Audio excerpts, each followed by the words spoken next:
Ramah-ramah ini Bapak Ibu Saudara sekalian, tentu bukan kapasitas saya untuk menggurui baik secara teori maupun praktek. Tapi mari kita bersama-sama kembali mengulang Dharma. Mudah-mudahan bermanfaat bagi kita semua. Sesuai flyer yang sudah disebar hari ini, kita akan bersama-sama mendiskusikan tentang 4 cara menjalani segala sesuatu. Jadi referensi utamanya dari Magga Dhamma Samadana Sutta di Majjhima Nikaya. Di sutta tersebut Sang Buddha menegaskan ada 4 cara bagi seseorang dalam menjalani segala sesuatu di dunia.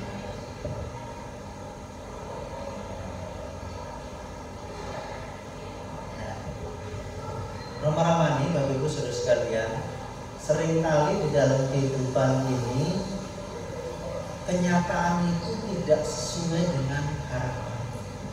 Pernah nggak Bapak Ibu mengalami seperti itu? Mungkin kepengen ikut jalan-jalan ke Semarang, ternyata kenyataannya nggak bisa, entah karena ada pekerjaan atau entah suatu hal dan banyak hal lain. Artinya dalam kehidupan ini seringkali kenyataan-kenyataan itu tidak seindah mimpi, tidak sesuai dengan apa yang kita harapkan. Justru sebaliknya, yang tidak kita harapkan malah menjadi itu seringkali kita alami. Siapa yang mau hidup susah? Tidak ada. Tapi kenyataannya banyak realitasnya.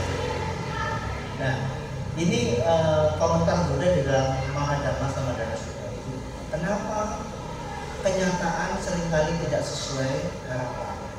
Sebaliknya, apa yang kita harapkan dan tidak kita harapkan justru menjadi kenyataan.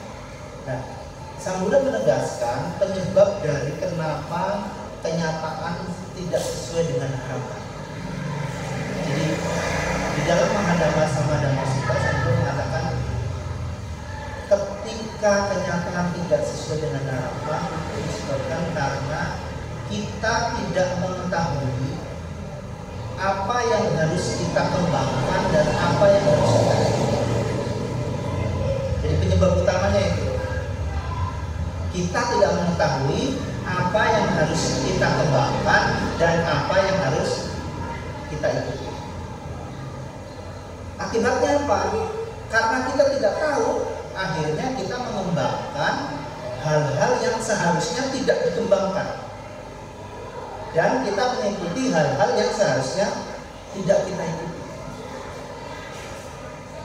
Jadi sekali lagi, penyebab kenyataan tidak sesuai harapan karena satu, kita tidak mengetahui apa yang harus dikembangkan dan tidak mengetahui apa yang harus kita ikuti. Karena kita tidak tahu, akibatnya justru kita mengembangkan hal-hal yang harusnya tidak dikembangkan dan kita mengikuti hal-hal yang seharusnya tidak kita ikuti. Jadi inilah penyebab utama mengapa tadi kenyataan tidak sesuai dengan. Maka akan muncul pertanyaan kedua. Terus apa nih hal-hal yang seharusnya tidak kita kembangkan dan seharusnya tidak kita ikuti? Atau hal-hal apa yang harusnya kita kembangkan dan hal-hal apa yang seharusnya kita ikuti? Jadi Buddha menegaskan ada 10 perbuatan yang harusnya kita kembangkan dan harusnya kita ikuti.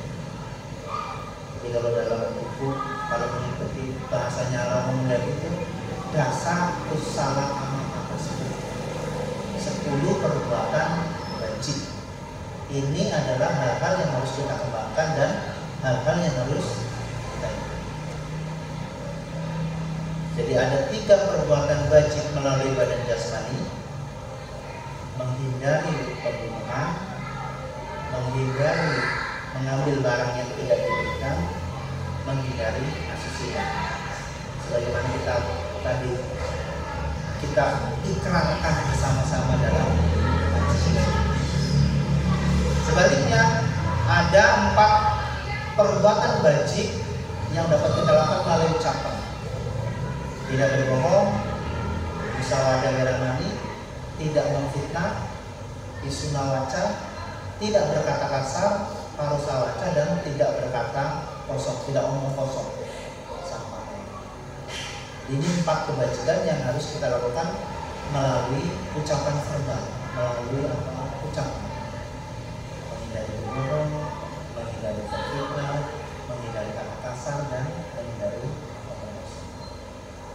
Tapi sebenarnya tidak hanya cukup berhenti dalam sisi pasifnya. Kalau menghindari itu kan sisi pasif. Seharusnya setelah kita tidak berbohong, kita harus mengucapkan kata-kata yang benar. Setelah tidak memfitnah, kita harus mengucapkan kata-kata yang harmonis, yang membuat harmonis. Setelah menghindari kata-kata kasar, kita harus mengucapkan kata-kata yang lembut. Lembut sebenarnya bukan hanya terletak pada intonasinya saja, tetapi juga termasuk pilihan-pilihan kata. Setelah kita menghindari ngomong kosong, ya kita harus berbicara hal-hal yang bermanfaat. Nah, 3 terakhir adalah perbuatan bajik yang dapat kita lakukan melalui pikiran. Tidak serakah, kemudian tidak memiliki etikat buruk, dan memiliki pandangan yang. Jadi ini adalah 10 perbuatan bajik yang harus kita kembangkan dan harus kita ikuti. Supaya apa tadi? Kenyataan sesuai dengan, saya yakin bukan hanya saya, tapi Romo-Romani Bapak Ibu semua di sini juga maunya begitu ya. Yang terjadi ya sesuai impian kita saja, nggak mau yang sebaliknya. Nah sebaliknya, yang membuat kenyataan tidak sesuai harapan adalah tadi kebalikannya tadi. Ada 10 perbuatan tidak bajik yang kita lakukan melalui 3 melalui tubuh, berarti membunuh, mencuri, dan berzina. Ini yang membuat harapan tidak kenyataan tidak sesuai. Nah, membunuh dalam konteks yang lebih luas bukan hanya membunuh, tapi kemudian termasuk menyiksa dan membunuh. Di dalam membunuh ya, ada syaratnya kan, harus ada makhluk hidupnya, ada kehendak untuk berbuat, ada makhluk yang mati sebagai usaha kita. Artinya kehendak atau cetana atau tekad niat itu mempunyai peranan yang besar dalam proses. Jadi kalau tidak ada kehendak ya pembunuhan tadi tidak terpenuhi di sana. Nah, ketika kita melakukan pembunuhan kan motifnya banyak. Orang membunuh bisa karena motif keserakahan. Pengen makan enak nih, potong ayam. Ya kan? Berarti kita membunuh karena motifnya keserakahan. Bisa jadi kita membunuh karena motifnya kebencian. Kita nggak suka seseorang, kita bisa melakukan perbuatan kebencian. Selain kehendak, besarnya motif itu juga berpengaruh terhadap hasil. Semakin besar keserakahan pada saat kita mau membunuh, itu akan berpengaruh terhadap hasilnya. Semakin besar kebencian pada saat kita membunuh, itu juga akan mempengaruhi akibatnya. Ada nyamuk, bunyi lagi, ketiga kalinya gimana? Bisa jadi begitu. Ketika membunuh pertama, kebenciannya tidak terlalu besar. Tapi begitu 3 kali nggak apa-apa, dengan greget, kemudian disertai dengan ucapan kasar. Ini berpengaruh terhadap efek. Semakin intensitas kebenciannya tinggi, semakin besar karena membunuhnya juga semakin besar.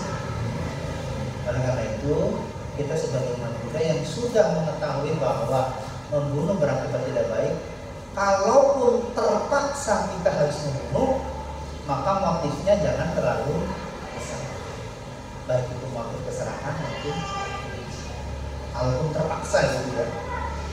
Karena kan tadi kita sudah mengetahui efek dari. Nah yang kedua tadi mengambil berarti perbuatan buruk mengambil barang yang tidak termasuk korupsi dan turunan. Kemudian yang ketiga adalah berzina. Nah ini juga memiliki efek yang tidak baik. Di dalam referensi dikatakan ketika kita sering berzina di kehidupan yang akan datang bisa jadi kita memiliki kelainan seksual.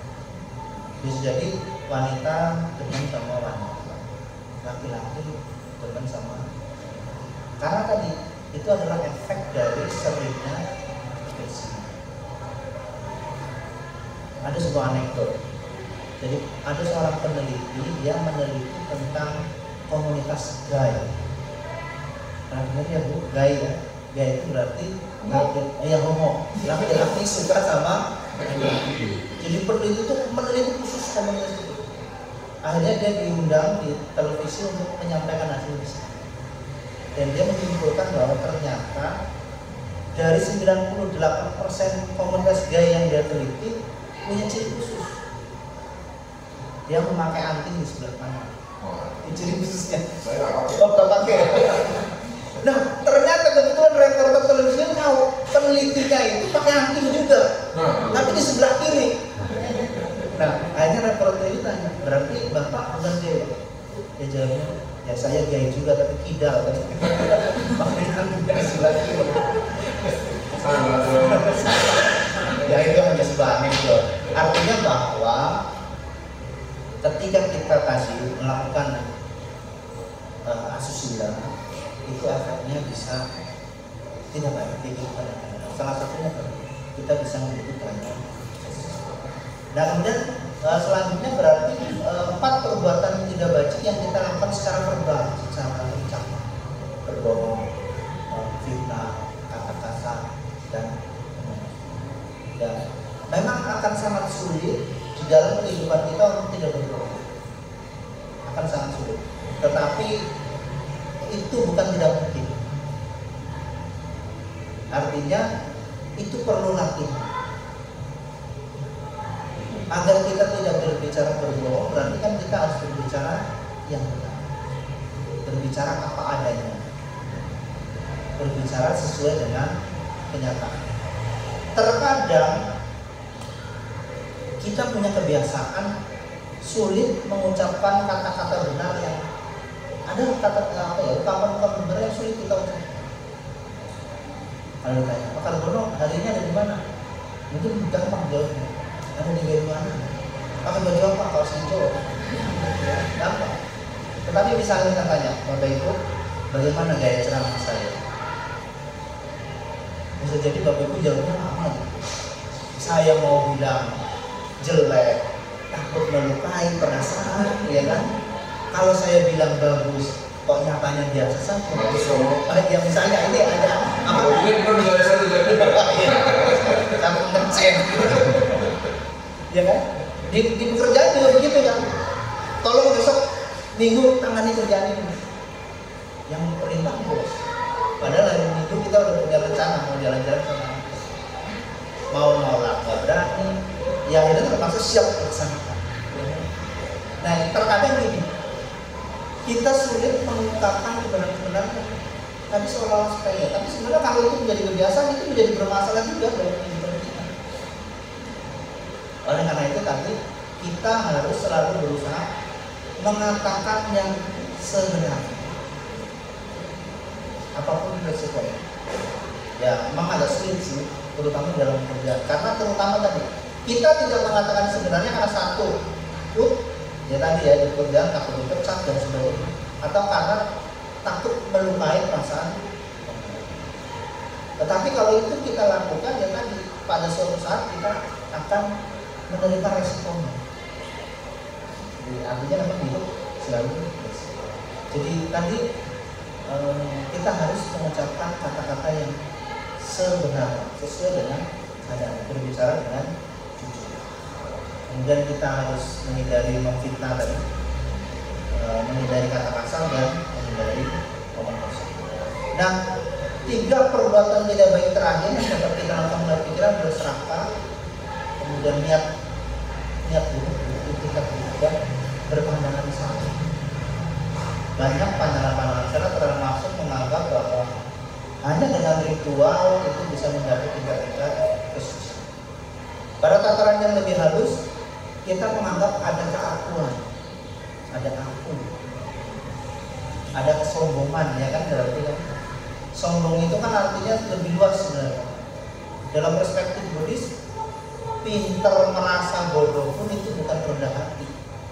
Itu kategori sombong. Jadi bukan orang bodoh merasa pinter yang sombong, tapi ternyata pinter merasa bodoh pun itu sombong, bukannya rendah diri ya. Atau pinter merasa sama itu juga dalam kategori sombong. Pinter merasa pinter juga sombong. Artinya selama masih ada kata merasa dan selama masih ada membandingkan, berarti di situ ada mana, ada kesombongan. Karena ada aku lebih hebat dari dia, berarti kan membandingkan, ada aku. Nah ini dalam tataran budaya. Dalam konteks yang lebih luas, kesombongan sebenarnya bukan hanya berarti arogansi tadi membandingkan saya dengan orang lain, tetapi termasuk kesombongan dalam arti racun. Ketika kita melihat orang tua, apa yang terlintas dalam pikiran? Harusnya timbul sambega cita bahwa suatu saat saya juga akan tua.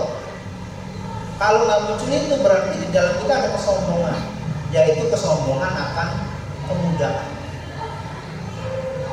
Begitu melihat orang sakit, harusnya juga muncul sambega kemendesakan bahwa suatu saat saya juga akan sakit. Begitu melihat orang meninggal juga harusnya muncul kemendesakan bahwa suatu saat akan. Sebagaimana kita baca tadi bersama-sama ya, kita tidak bisa menghindari sebuah, kita tidak bisa terhindar dari sakit, kita tidak bisa menghindari, karena itu selalu terjadi. Nah ini tataran sombong di dalam bentuk orang yang kita sampai jam berapa? Tidak usah terlalu ya, mungkin kalau terlalu lama malah bosan. Nah, jadi itu kenapa kenyataan tidak sesuai harapan? Karena kita tidak mengetahui apa yang harus kita kembangkan dan tidak mengetahui apa yang harus kita ikuti. Apa yang seharusnya tidak kita kembangkan dan tidak kita ikuti tadi 10 perbuatan tidak bajik, 3 melalui badan jasmani, 4 melalui ucapan, 3 melalui pikiran. Nah kemudian Sang Buddha menjelaskan terkait 4 cara menjalani segala sesuatu. Pertama, ada cara menjalani menyakitkan sekarang dan berakibat penderitaan di masa yang akan datang. Jadi di Mahadhamma Samadasa dikatakan secara karma dia terlahir dalam kondisi menderita. Dalam kondisi menderita dia melakukan perilaku moral yang 10 buruk tadi. Jadi melakukan 10 tindakan tidak bajik. Jadi dalam kehidupan dia sudah menderita, kemudian dia melakukan 10 perbuatan yang tidak bajik. Jadi dia akan menderita di sini dan menderita di masa yang akan datang. Ibaratnya bapak ibu itu minum pare dicampur racun. Bagaimana ketika kita minum pare? Nah, rasanya pahit, aromanya langung, langung Pak. Bahasa Jawa itu langung, nggak tahu bahasa sini apa ya? Langung ya. Jadi menyakitkan sekarang dan berakibat sebagai, ingat-ingat nih, ketika bapak ibu melakukan ini pare campur racun bukan? Kalau pare campur racun jangan. Jadi pare dicampur racun. Pada saat kita minum menderita karena baunya dan karena rasanya, setelah minum ya karena ada racunnya berarti kalau nggak sakit dia bisa sekian ya kan. Jadi menyakitkan sekarang pada saat dilakukan dan akibatnya menjadi pare dicampur racun. Yang kedua, Buddha mengatakan ada yang menyenangkan sekarang dan berakibat sebagai sebuah penderitaan. Jadi secara karma dia terlahir dalam kehidupan yang bahagia. Tetapi meskipun demikian justru dia mempraktekkan 10 perbuatan yang tidak bajik. Jadi dia sekarang berbahagia, tapi kemudian di masa yang akan datang ibaratnya Fanta dicampur racun, apalagi dikasih batu es. Ketika kita minum Fanta, bagaimana? Aromanya harum, warnanya menarik, merah, rasanya juga manis, apalagi dikasih batu es. Pada saat minum kita senang, kita berbahagia, kita merasa nyaman. Tetapi karena itu dicampur racun, kita menjadi menderita. Ada dua ya Bu, pare dicampur racun dan Fanta dicampur racun. Jika keduanya itu jangan. Yang ketiga, menurut Buddha ada hal yang kita lakukan menyakitkan sekarang tetapi kemudian berefek kebahagiaan di masa yang akan. Bapak Ibu harus bangun pagi, masak pagi, hujan-hujan tetap berangkat ke wihara. Menyakitkan pada saat kita lakukan. Tetapi karena itu adalah kebajikan, maka akan berefek kebahagiaan. Jadi kalau di dalam Adama sama dan Sutta tadi katakan, secara karma ada orang-orang yang terlahir tidak bahagia, menderita. Tetapi kemudian dia mempraktekkan 10 perbuatan baik, sehingga efeknya dia akan bahagia di masa yang akan. Ibarat orang sakit minum air kencing dicampur obat. Minum air kencing gimana rasanya? Pesing gitu kan? Rasanya nggak enak, baunya juga pesing. Tetapi karena itu dicampur obat, setelah minum itu yang tadinya sakit menjadi sehat. Jadi pada saat minum menderita, tetapi karena itu dicampur obat, setelah minum sakitnya menjadi sembuh, sehingga dia menjadi bahagia. Jadi poin nomor 3, air kencing dicampur obat. Ini jauh lebih baik. Artinya pada saat kondisi kita secara karma terlalu menderita, kita melakukan kebajikan-kebajikan, sehingga di masa yang akan datang kita akan berkembang. Yang terakhir, menurut Buddha, ada hal yang kita lakukan pada saat menyenangkan sekarang dan berakibat kebahagiaan di masa yang akan. Ibarat madu dicampur gula, udah manis tambah.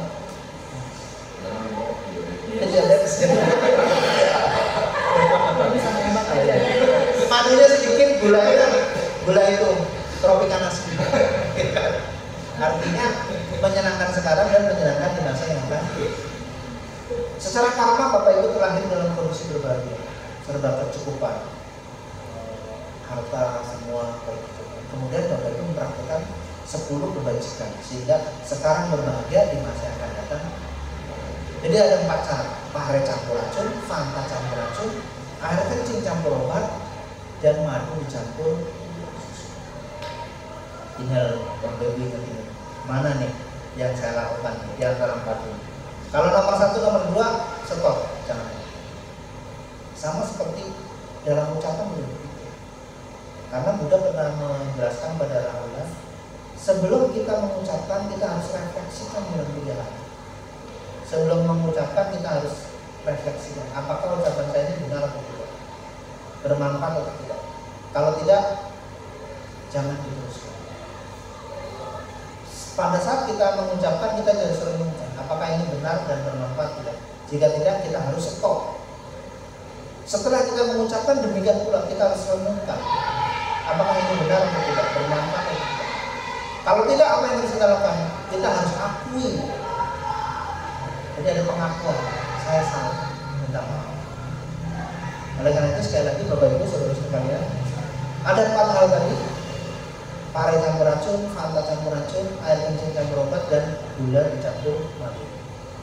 Pilihan kita yang terbaik adalah yang nomor 3 dan. Nah terakhir ini mungkin reaksinya ya. Jadi mungkin yang ini sama.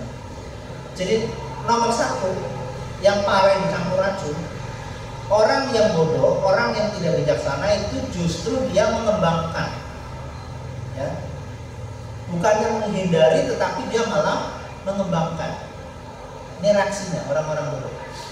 Tetapi sebaliknya orang-orang yang bijaksana, yang pare dicampur racun tadi, dia tidak mengembangkannya, justru dia menghindari. Ya, jadi ini reaksinya orang bodoh. Pare campur racun itu dia malah mengembangkan, bukannya menghindari, dia malah mengembangkan. Kalau orang bijaksana, dia tidak mengembangkan, justru dia menghindari. Poin nomor 2, Fanta dicampur racun, orang bodoh juga begitu. Dia mengembangkan, bukannya menghindari. Sebaliknya orang-orang yang bijaksana tidak mengembangkan, justru dia malah menghindari. Nah yang poin nomor 3 justru kebalikannya nih. Orang-orang bodoh tadi air kencing dicampur obat, dia tidak mengembangkan, malah menghindari hal-hal yang tadi, menghindari perbuatan-perbuatan yang wajib meskipun dia dalam kondisi menurut. Kalau orang bijaksana, ya dia tidak menghindarinya, justru dia malah menghindari. Yang terakhir, poin terakhir tadi, yang madu dicampur gula, orang tidak bijaksana itu tidak mengembangkan, malah menghindari. Sebaliknya orang-orang bijaksana, dia tidak menghindarinya, malah mengembangkan. Jadi poinnya, kalau kita mau harapan kita menjadi kenyataan, kita harus mengikuti dan mengembangkan hal-hal yang seharusnya kita kembangkan dan harus kita.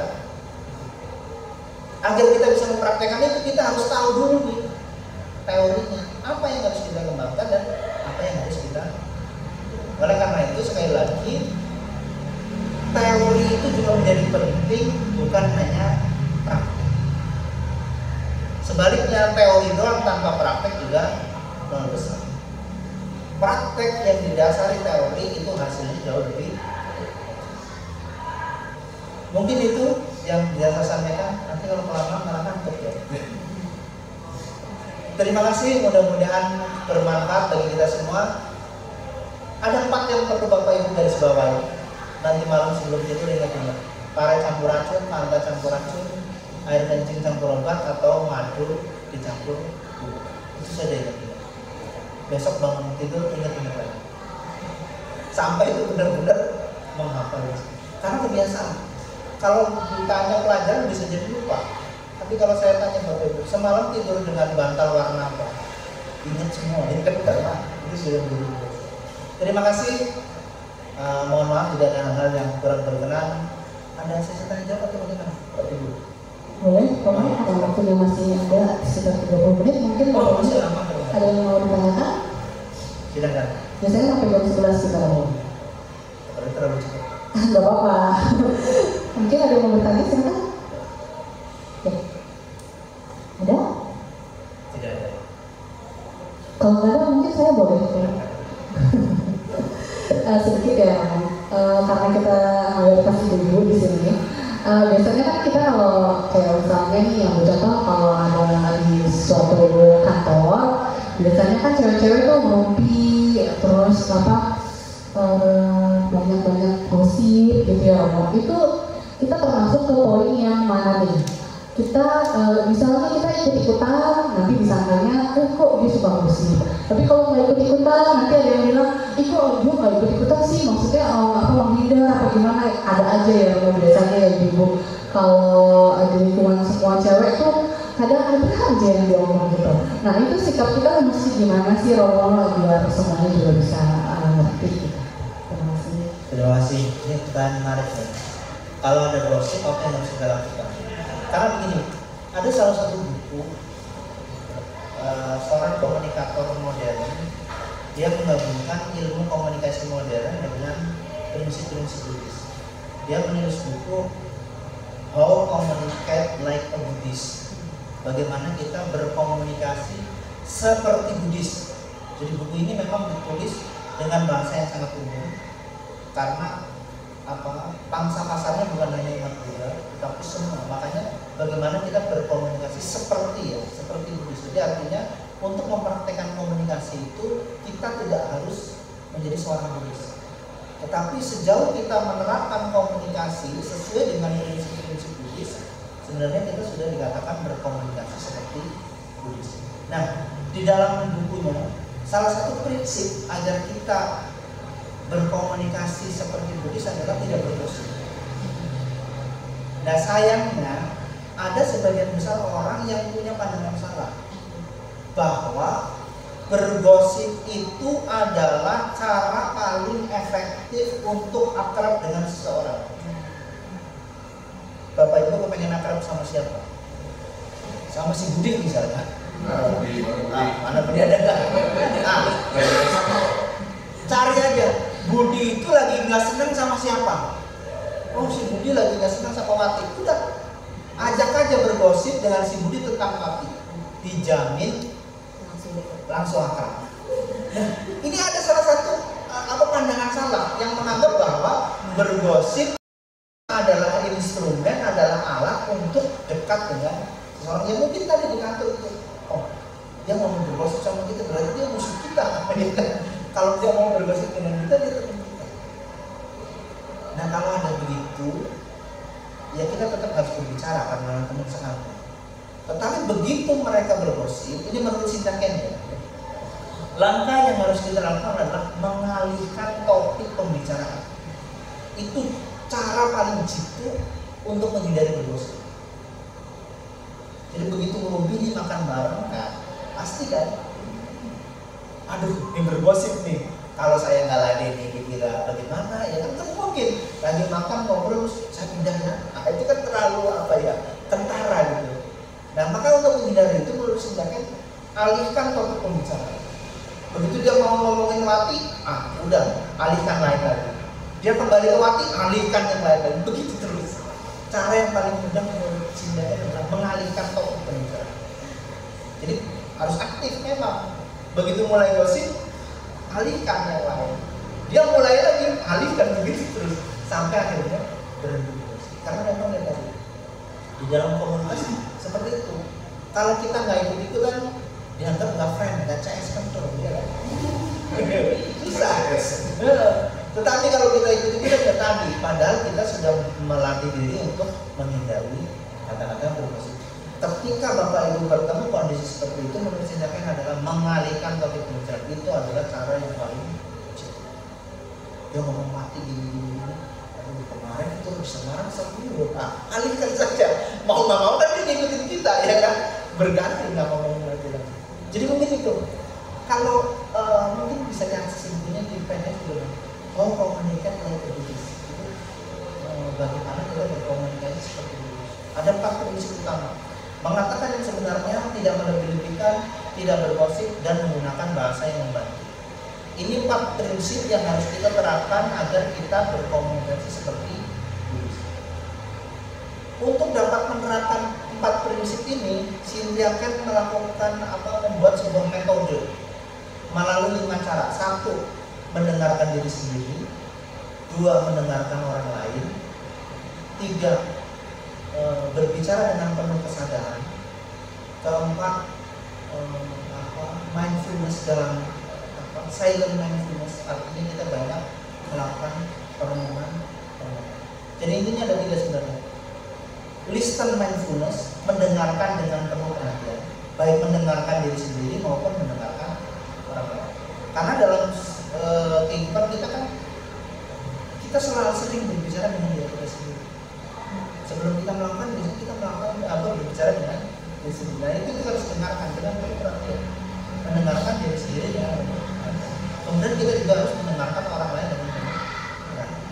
Kemudian berbicara secara penuh perhatian, berbicara sadar, singkat dan jelas. Berbicara penuh perhatian itu tadi 3. Berbicara sadar, singkat dan jelas. Berbicara sadar berarti mengetahui apa yang kita ucapkan dan bagaimana cara mengucapkan. Latihannya bagaimana berbicara secara penuh. Yang terakhir tadi, mindfulness silent. Kita harus melatih meditasi, melatih mengendalikan diri supaya kita dapat berkomunikasi. Mungkin itu yang gue. Oke, terima kasih banyak Romo. Mungkin ada lagi Bapak Ibu, silakan. Ada Romo, cuma di luar dari materi, boleh Romo. Silakan, kalau tidak saya bisa jawab nanti ada Romo Ultra bisa dibantu saya. Baik Romo, ini di luar materi sebenarnya. Cuma memang ini pertanyaan yang penting bagi kami, khususnya para rumah tangga ini. Romo, saya mau tanya gini, gimana caranya menarik rezeki ataupun menarik hal baik menurut konsep tulis? Terima kasih Romo. Ini kalau yang tanya Romo susah ya. Jawabnya gitu ya. Nah, supaya kita memperoleh rezeki itu kan berkah, betul kan ya? Ada bukan seorang ya. Kalau dewa apa sebutnya? Bukan seorang dewa ya kan? Bukan orang dewa ya. Sesosok lah ya, sesosok dewa bercahaya datang kepada sang Buddha bertanya, apakah yang dimaksud berkah utama? Kamu menjelaskan. Bagaimana cara memperoleh berkah utama? Tolong jelasin. Bagaimana memperoleh rezeki? Jadi menurut Sang Buddha, langkah utama dan pertama yang harus kita lakukan agar kita memperoleh rezeki, agar kita memperoleh berkah adalah aksemana cabalana.